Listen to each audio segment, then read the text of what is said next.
de 90 minutes au Bénin, bonsoir, bienvenue. La guerre est ouverte désormais au sein des forces Corée pour un Bénin émergent. Attaque, réplique, contre-attaque, dénonciation de tout genre. Il ne passe plus de week-end sans passe d'armes entre les deux ailes qui contrôlent cette formation politique. Ce que le communiqué de Paul Rompé appelle parodie de réconciliation dévoile au grand jour ses dessous. Quand le cœur du président d'honneur penche pour un camp, que peut-il bien arriver à cette formation politique qui s'apprête à vivre ses premières élections post-gouvernance Boni-Yayi? Peut-on prédire une fin du dilemme aux forces Corée pour un Bénin émergent avec ces guerres de confiance qui s'ouvrent à quelques mois des élections communales et municipales? Pourquoi cette bataille alors même que des formations politiques sur le terrain battent le rappel de la troupe? Ce week-end, le mouvement populaire pour la libération a fait son apparition à Parakou, un meeting politique dont on attend encore les retombées au niveau des partis soutenant l'action de Patrice Talon.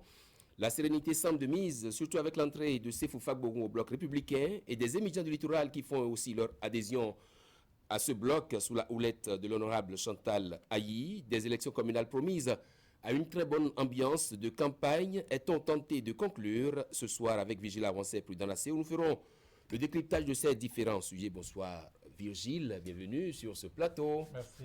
Bonsoir également à vous Prudent. Pourquoi on croise les doigts, les bras, c'est pour... On se concentre. Avant le match. C'est parti pour la une des journaux.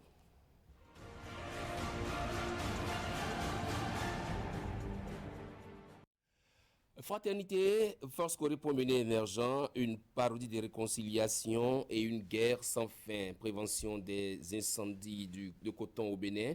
L'AIC s'enquiert des dispositions sécuritaires dans les usines. Et puis, meeting du MPL à Parakou, grande mobilisation autour de Sabi Sira Korogoné, de nouvelles adhésions enregistrées. Matin libre, FCB participation communale, ça se complique pour le camp Rompé. Le Béninois libéré communal et municipal du 17 mai prochain, ça danse du TPNT à la FCB, un pas en avant et deux en arrière. Tournée conjointe AIC MAEP. Adjovi sécurise les usines de coton. Le potentiel tournée du ministre de la Communication dans le cadre du gouvernement au contact de la population.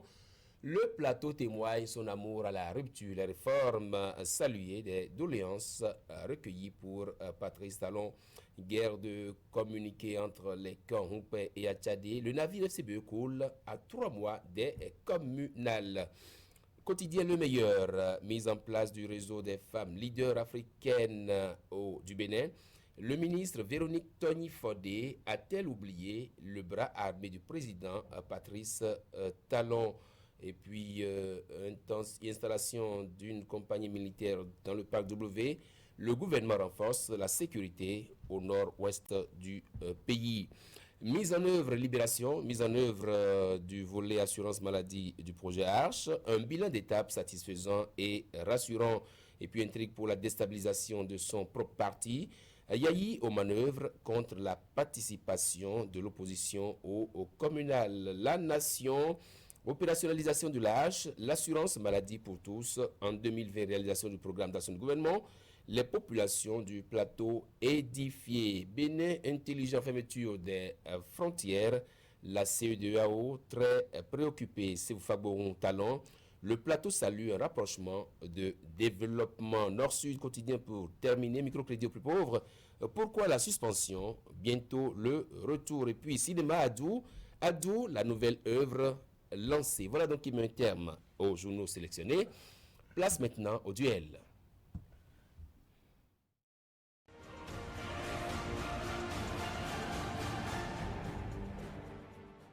Eh bien, ils sont déjà là, chers amis. Je dois vous serrer la main parce que vous avez toujours les bras en croix. Bonsoir, Frida. Bonsoir, Alors, Vigile, bienvenue sur le plateau. Est-ce que la guerre n'est pas ouverte définitivement au sein des forces Corée émergentes? Oui, ça se voit que la guerre est ouverte. Du moins, au moins ce week-end, on a eu à lire dans ces communiqués et contre-communiqués, n'est-ce pas, qui révèlent au grand jour le malaise qu'il y a donc dans ce parti politique. Disons, le parti qui visiblement était le premier parti de l'opposition, en tout cas l'opposition classique, à avoir eu donc son récépissé et à avoir, n'est-ce pas, dit sa volonté de participer à ces élections communales. Et cela, au lendemain, n'est-ce pas, de ce que d'aucuns avaient appelé réconciliation. En tout cas, on avait vu le président d'honneur à la manœuvre appeler les différentes parties pour finir par ceci aujourd'hui, par ce spectacle désolant qu'on voit. Disons que cette crise, elle ne se cache plus, elle n'est plus seulement, disons, sous les cendres, c'est désormais apparent. Est-ce que vous êtes surpris un peu de l'ampleur que prend cette crise-là? Je ne suis pas surpris parce que nous avons observé les législatives. Et si vous faites le parallèle, au prime abord, les élections étaient parties pour, n'est-ce pas, en tout cas, les FCBE avec les autres partis politiques avaient presque trouvé le terrain d'entente, n'est-ce pas, pour que cette opposition se présente à ces législatives. Car, contre toute attente, nous avons également observé que l'entente était difficile. Donc, cela a tout l'air de se recommencer, de se répéter, du moins cette fois-ci.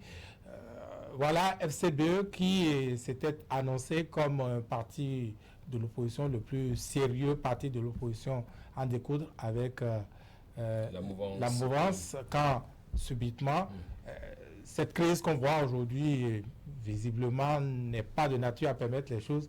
Donc il est bien possible que nous sommes en train de s'acheminer, n'est-ce pas, au même spectacle qu'au législatif. On a suivi Eugène Azetasu sur un plateau, sur Actu Matin notamment, qui disait que les FCBE, tel que c'est aujourd'hui, ce ne sont pas les FCBE qui sont dans le cœur des Béninois. Est-ce que vous avez la même lecture? Oui, il faut prendre Eugène Azetasu dans la position qu'il occupe aujourd'hui. Parce que quand on prend les FCBE, c'est quand même l'héritage politique du président Boni Yayi, qui a eu des personnalités loyales à ses côtés pendant ces 10 années de gouvernance.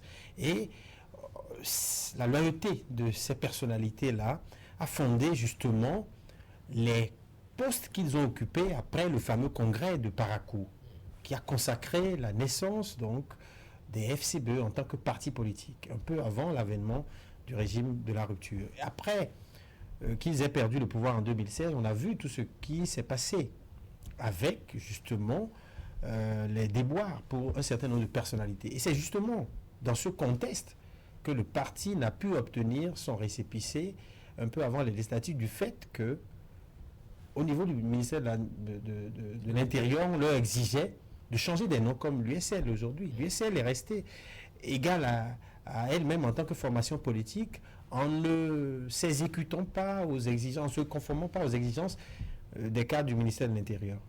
Et des personnalités en vase, réunies je ne sais où, ont pu exclure un certain nombre de gens qui ont une certaine légitimité et qui ont été élus par le Congrès. Et donc c'est là que tout le problème se pose au niveau des FCB aujourd'hui.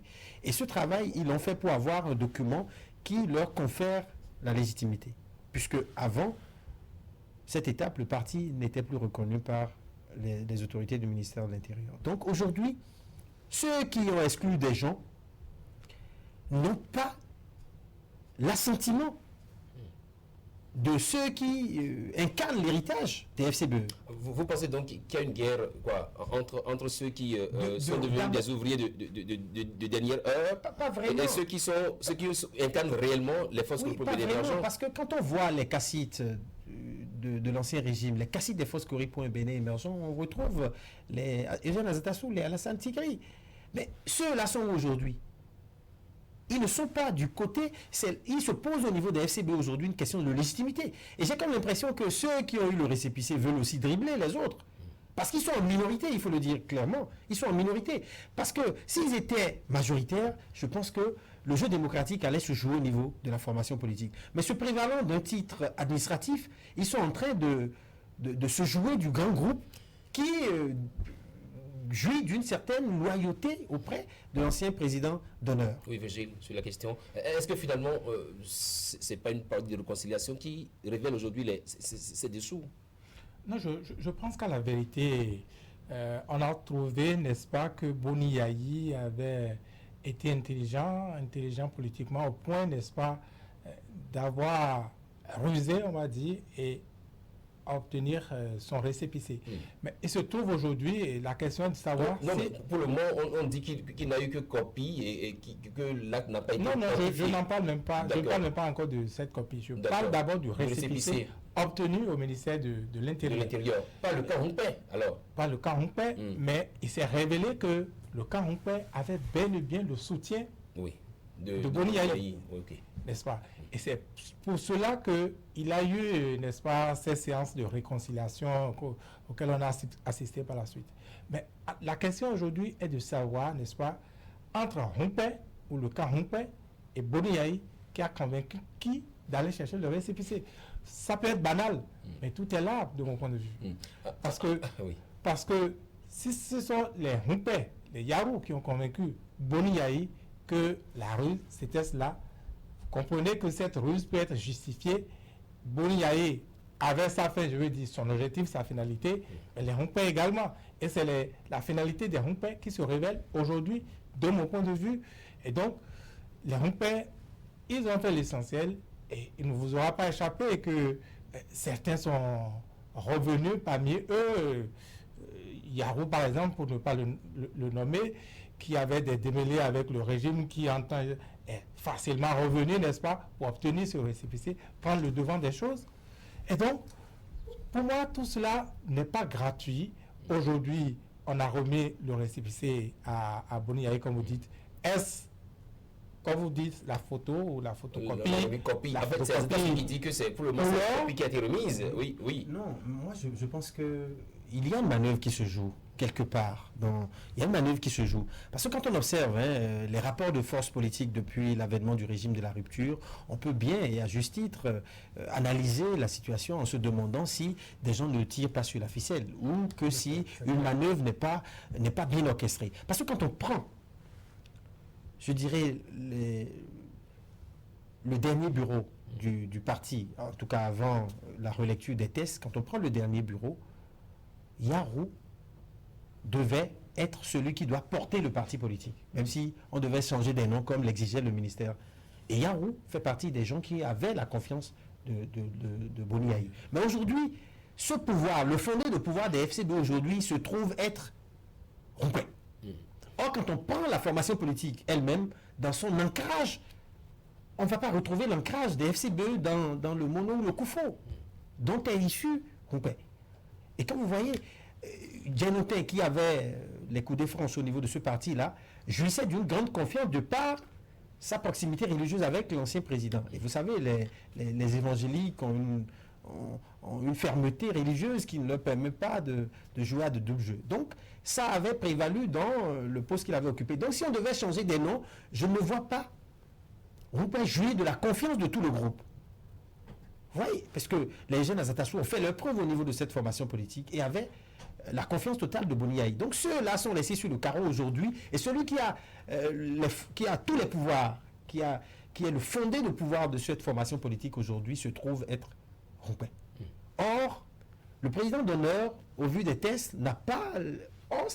tout se mobilise, tout se fait autour de lui. Justement, sur cette question-là, Azatassou a dit sur Actu Matin que en essayant d'obtenir le récépissé, que le bureau qui a travaillé à diminuer considérablement les pouvoirs du président d'honneur et à renforcer les prérogatives du secrétaire exécutif national en la personne de Paul Rompé. Est-ce que finalement, c'est pas une crise de confiance qui naît là? Non, c'est clair que, comme je disais, Boni Yayi a, disons, travaillé à mettre au monde un monstre qui aujourd'hui, visiblement, le dépasse et est prêt à le dévorer.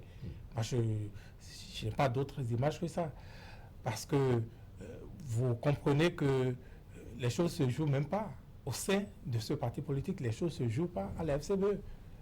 Est-ce que ce que vous voyez aujourd'hui, qui, n'oublions pas, aura pour conséquence, n'est-ce pas, l'absence de la FCBE à ces communales-là, est-ce que c'est la volonté de Yarou, la volonté de Paul Rompé? Je ne crois pas. En clair, est-ce que ce n'est pas la personne de Paul Rompé qui dérange un peu? Non, moi je ne pense pas que ce soit la personne de Paul Rompé. Paul Humpé, c'est vrai. Oui, c'est sa personne qui dérange. Non, moi je ne parle pas. C'est le groupe, le trio là qui dérange. Parce que si on va aujourd'hui à la relecture des tests, je pense que, et ce rôle-là, parce que objectivement, quand on prend le code électoral, quand on dit qu'un parti est allé au Congrès, c'est pour amender les tests. Il y a une question de représentativité qui est réglée. Or, tel que ça fonctionne aujourd'hui, deux personnes peuvent se retrouver dans les 4 murs d'une chambre et refaire les tests et les introduire au ministère sans qu'il y ait véritablement eu âgé. Et c'est là que tout le problème se pose, parce que la question de la légitimité, mais est-ce que pour se conformer, les gens avaient besoin de retoucher les pouvoirs, par exemple, du président d'honneur. Or, ce rôle-là est dévolu au Congrès. Et si on l'avait fait au Congrès, moi, je ne verrais pas le jeu comme une traîtrise, une trahison. Oui. Vous oubliez qu'il a eu en griffe un Congrès extraordinaire. Il a eu, mais les autres dit, un Congrès extraordinaire. Mais est-ce que c'est on fait un congrès avec les 1000 et quelques congressistes retenus par les tests, nous aurions su. Je suis d'accord. Donc on ne va pas me dire que les FCB ont fait un congrès et que les tests ont été amendés au cours de ce congrès-là. Le problème qui se posait pour l'obtention du récépissé, c'était justement de substituer les gens qui avaient des mêlées avec la justice par d'autres noms. Mais si on va jusqu'à toucher au test, ça veut dire que l'acte est prémédité. Est-ce qu'avec ce micmac-là, on peut envisager une fin de sortie heureuse pour les forces pour les raisons, de sorte que cette formation politique puisse aller au communal prochaine, Vigile? Non, si les choses se poursuivent dans ce sens-là, c'est sûr que la FCBE n'ira pas aux prochaines communales. Parce que n'oubliez pas, dans l'un des communiqués, il y a une partie qui demande par exemple que les coordonnateurs fassent bien le travail des candidatures, des dossiers de candidature. Mais gardent les dossiers par eux-mêmes. Vous comprenez? Or, vous ne pouvez pas déposer un dossier, même s'il manque une seule candidature, votre dossier est rejeté. Donc, cela les guette également. Et je dis encore une fois, est-ce que ce n'est pas la fin de cette crise? Ce n'est pas l'objectif de cette crise-là. Je doute bien que ce soit cela. Et donc, ça va être comme pour les législatives, donc une compétition sans l'opposition. Oui, c'est pas évident parce que, vous savez, aujourd'hui, le camp qui a la légitimité va participer aux prochaines élections communales. L'intention est claire. Rumpel l'a souvent affirmé dans ses communiqués, même le dernier en date, il a toujours assuré les gens que le parti mais le défi s'engage.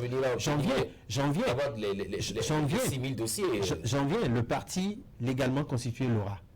Ils feront du recrutement. Mais dans le même temps, les cacites des FCBE qui ne se retrouvent pas à travers le trio que dirige Rumpel aujourd'hui, vont se repositionner sur d'autres listes. Et là, les discussions sont très avancées avec d'autres partis qui aujourd'hui ne soutiennent pas l'action du gouvernement. Vous voyez, et les discussions ont déjà débuté avec l'ancien président Boni-Yayi. Donc, la guerre est ouverte. Et évidemment, nous allons apprécier parce que c'est évident que cette parodie de réconciliation-là ne peut plus aujourd'hui être facilitée, ne peut plus faciliter les choses, donc ne peut plus être réglée. Cette réconciliation, elle a été totalement ratée, elle révèle ses dessous, donc chacun tire le drap de son côté. Est-ce que vous voyez un peu les forces pour mener l'émergence sur un terrain sans Boni-Yayi à leur côté? Non, mais Boni-Yayi... Que valent-ils ces responsables? C'est lui, c'est le leader charismatique de cette formation politique.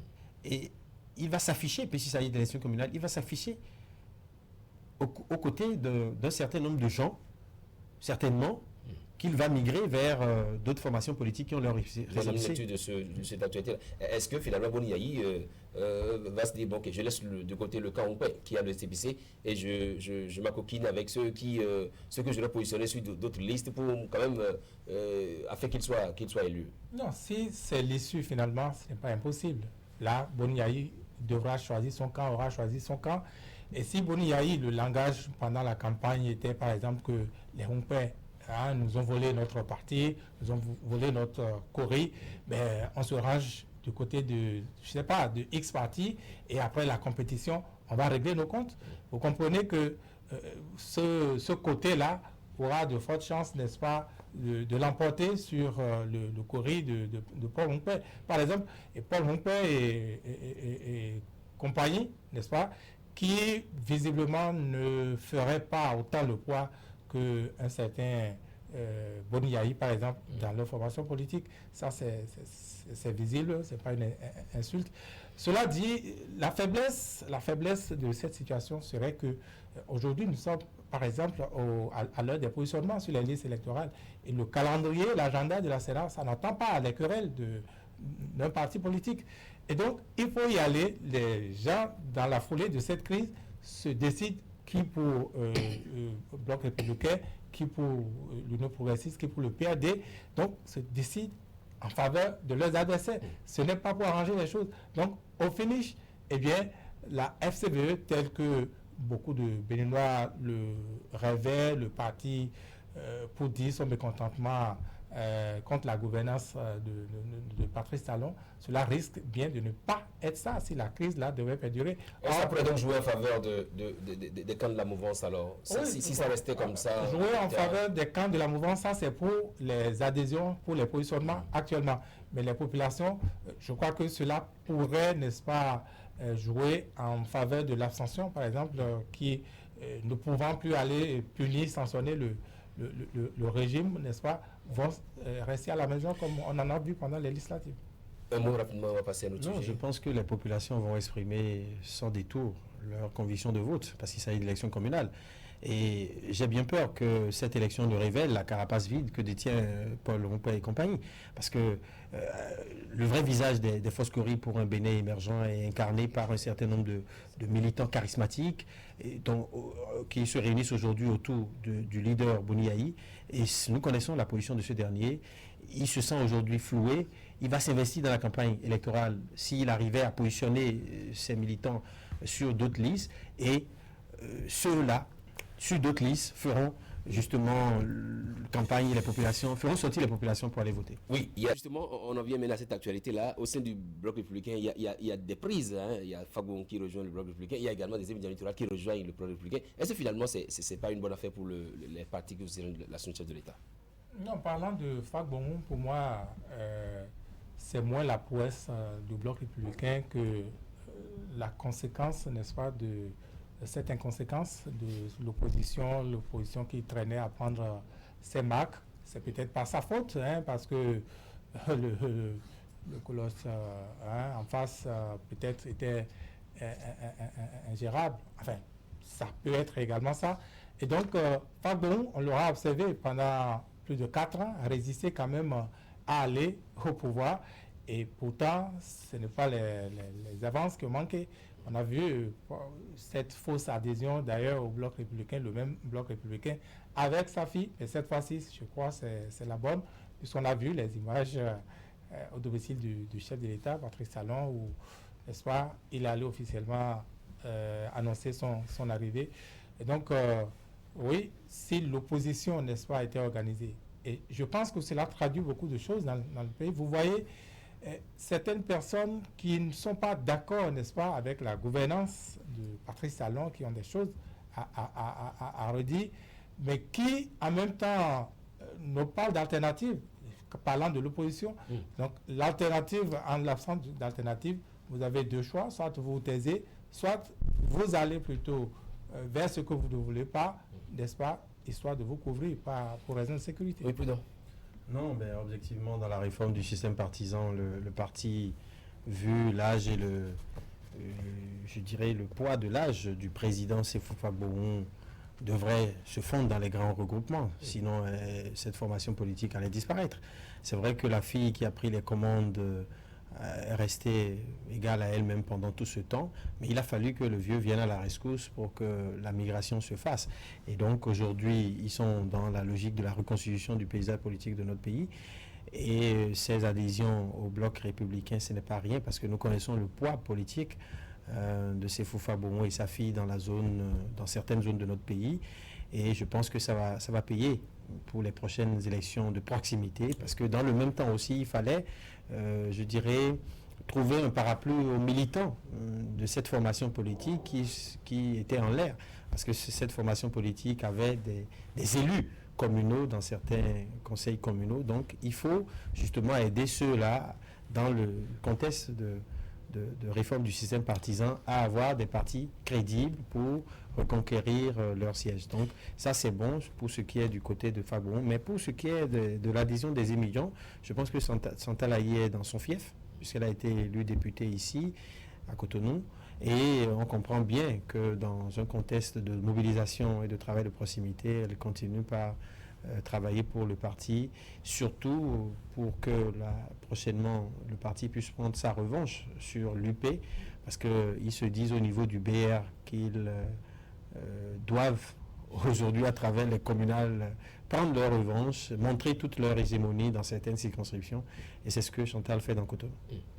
Juste une question rapidement. Par rapport aux Zem. Oui, par rapport aux Zem, oui. Oui, mais pour moi, c'est plus du marketing politique que une grande chose, hein, parce que les Zem, vous verrez, quand le PAD va se réveiller, il y aura les Zem du PAD, et quand l'Union progressiste également va se réveiller, vous verrez les Zem également. Mais est-ce que vous êtes demandé où est passé Mozébé, le tout-puissant Mozébé? C'est Mozébé qui se retrouve actuellement au BR. Le Mozébé n'est pas à quoi, pas que je sache. Mozébé est de ce côté, donc, de Cotonou. Et donc, dans tous les cas, vous verrez 1000 Mozébé, n'est-ce pas, fractionnés, adhérés donc, à tel ou tel bloc, tel ou tel parti politique. Rapidement, un mot sur la sortie du MPL à Parakou. Un mot, rapidement. On n'a plus qu'une minute. Oui, je vous laisse le mot et le président qui conclut.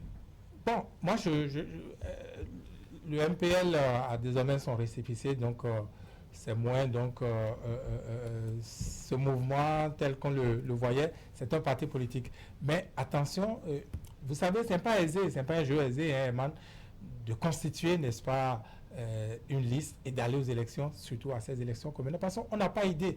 Les législatives, c'était assez compliqué, n'est-ce pas, d'avoir les 83 x 2. S'il faut en même temps faire le dossier des suppléants. Et donc, pour les communales, c'est encore pire. Puisque faites 546 fois, je ne sais plus combien de nombre de gens, ça vous amène dans près de 6 000 dossiers que vous devez réunir. Ce n'est pas donné à tous les partis politiques. Et je soupçonne même qu'il y en a qui ne bougent pas parce qu'ils n'ont pas encore atteint la moitié des 6 000 dossiers. Et donc, vous comprenez. Donc, pour moi, ce n'est pas tout de se lancer. C'est quand même une action d'éclat hein, qu'on arrive à débaucher des conseillers communaux dans Parakou. C'est quand même une grande ville, une municipalité, ce n'est pas rien. Et nous attendons de voir parce que c'est des noms... le leader, il est connu, mais un parti politique, dans la réforme du système partisan, ce n'est plus une épicerie. Donc, c'est du sérieux, c'est du lourd. On attend de voir. Le parti a eu son récépissé et les recrutements vont continuer. Nous allons connaître la réelle force de cette formation politique lors des prochaines élections. C'était le duel. Merci à vous, cher monsieur. Merci à vous, président. Merci à vous, Vigile, également, d'être passé sur le duel. Deux rendez-vous après la transformation. Le grand oral qui reçoit Serge Apoti, acteur politique, membre du Bloc républicain. L'invité va opiner sur les sujets brûlants de l'actualité et va nous dire comment il prépare les joutes électorales dans sa région. Juste après lui, nous ferons un tour sur la toile avec Esther Gaba aux commandes. Voici pour Média.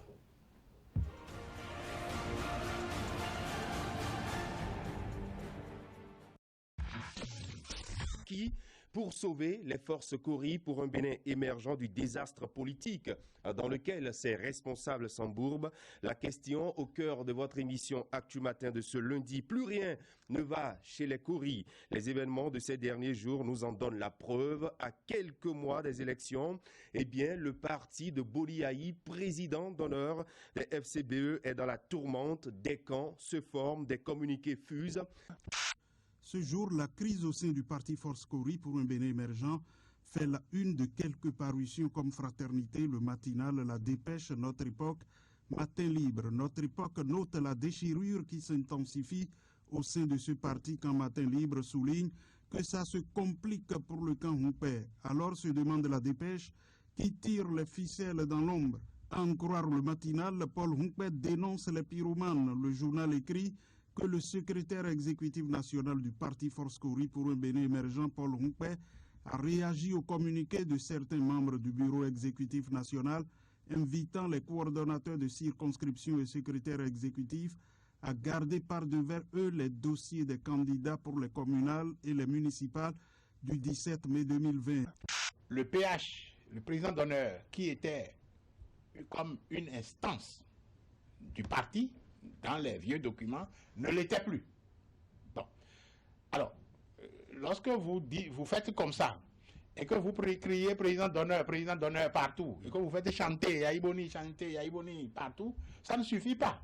Parce que nous allons devoir, à FCBE, nous allons devoir, par exemple, pour cette campagne, emballer le président Boni Yayi.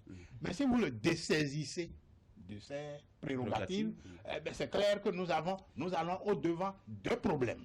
Après la création de leur association, les femmes commerçantes se mobilisent ici en tenue à la Bourse du Travail pour poursuivre l'engagement. Le mouvement syndical national des femmes des marchés du Bénin tient ainsi son congrès annuel. Le rendez-vous de cette année essaie entre autres d'appréhender au titre des redditions de comptes les différentes réformes envisagées par le gouvernement pour améliorer les conditions économiques des femmes. L'initiative vise d'une part à accélérer l'accès des populations aux services de planification et d'autre part à intensifier l'offre des services gratuits de planification familiale. La Semaine nationale de planification familiale est aussi souvent l'occasion pour sensibiliser les populations, les leaders d'opinion et autres sur les enjeux de la planification familiale. Cette année encore, le Bénin sacrifie à la tradition. Les manifestations ont été officiellement lancées ce vendredi à Zanyanando par les autorités en charge de la santé et devant un parterre d'invités. Le samedi 15 février entre dans l'histoire des religions endogènes du Bénin avec le congrès extraordinaire qui a consacré un nouveau bureau de l'Association des adeptes de Mamidan. Ce conseil national exécutif est désormais présidé par Togbe Bembeza en remplacement de David Possi, devenue présidente d'honneur. C'est parti pour 4 km de course. Les participants sont des candidats à l'entrée au sein de la police républicaine. Et cette course est une étape du processus de recrutement lancé par le gouvernement du président Patrice Talon afin d'étoffer les rangs des flics et aussi lutter contre le chômage. Quotidien L'Observateur parle d'une tentative de vandalisme du domicile du jeune leader Guy Wokou. À en croire le journal, le motif de cette infraction est encore inconnu, mais face à une telle situation, des interrogations surgissent. Un domicile sans histoire depuis une dizaine d'années qui n'a jamais été inquiété, mais aujourd'hui visé par des bandits une semaine après la sortie historique politique du propriétaire. Qui sont les commanditaires? Quel est le mobile? Beaucoup d'interrogations à ce sujet que les prochains jours aideront à clarifier.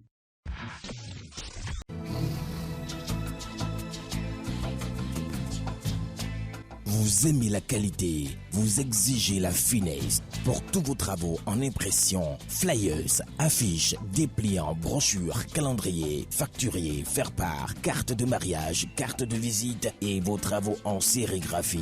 Une seule adresse.